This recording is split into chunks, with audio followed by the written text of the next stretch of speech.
128 करोड़ लोगों के लिए बड़ी खबर। 99 करोड़ देशवासियों पर होगा बड़ा असर। बड़े ऐलान से मचा हड़कंप। आधार कार्ड बीते 24 घंटों से सोशल मीडिया पर ट्रेंड कर रहा है। पैन 2.0 की तरह क्या आधार में भी बदलाव होगा? आधार को लेकर क्या नया अपडेट है? क्या होगा पूरे देश पर इसका असर? चुनाव आयोग के फैसले से क्यों मची है खलबली? दरअसल 17 मार्च 2025 को मुख्य चुनाव आयुक्त ज्ञानेश कुमार की अध्यक्षता में हाई लेवल मीटिंग हुई।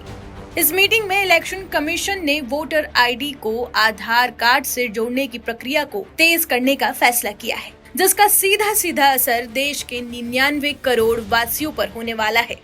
इस विषय पर चुनाव आयोग ने ministry of home affairs, ministry of law, ministry of electronics and information and technology और UIDAI के जनप्रतिनिधियों के साथ बैठक की और तकनीकी पहलुओं पर चर्चा करने के लिए UIDAI और इलेक्शन कमीशन के बीच जल्द ही परामर्श शुरू होगा। आपको ये भी बता दें कि आयोग ने साफ किया है कि वोटर आईडी को आधार से जोड़ने की प्रक्रिया संविधान और सुप्रीम कोर्ट के फैसले के तहत ही होगी। दरअसल वोटर आईडी को आधार से जोड़ने के लिए संविधान के अनुच्छेद 326 जन प्रतिनिधित्व अधिनियम 1950 की धारा 23(4), 23(5) और 23(6) के तहत होगी। अब सवाल ये उठता है कि आखिरकार आधार को वोटर आईडी से क्यों जोड़ा जा रहा है? तो इसके जवाब में आयोग ने सुप्रीम कोर्ट के फैसले का हवाला देते हुए कहा कि संविधान के अनुसार मतदान का अधिकार केवल भारतीय नागरिकों को ही मिल सकता है। आधार कार्ड सिर्फ पहचान का प्रमाण है, नागरिकता का नहीं। इसलिए आधार से लिंक करने की प्रक्रिया ये सुनिश्चित करेगी कि सिर्फ भारतीय नागरिक ही मतदाता सूची में दर्ज हो। तो वहीं आपको बता दें कि इस फैसले के पीछे दो बड़ी वजह सामने आई हैं।